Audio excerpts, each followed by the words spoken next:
जे बनावल पगले नु होई प्यार जे बनावल उ होई कसाई।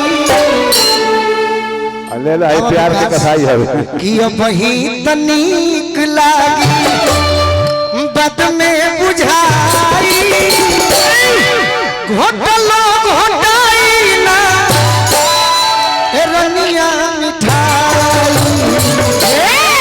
ए गाना बजाता ना भाई पैसा लोग देते हैं सब लोग प्यार के सुफल दो। एकावना से हमारे अरुण सिंह जी बाकी माइनर है वो गम के गीत भजन में हमारे से सुनी कि भजनों में गम के गीत हो सकता राधा कृष्ण के ऊपर। वाह छोटू भैया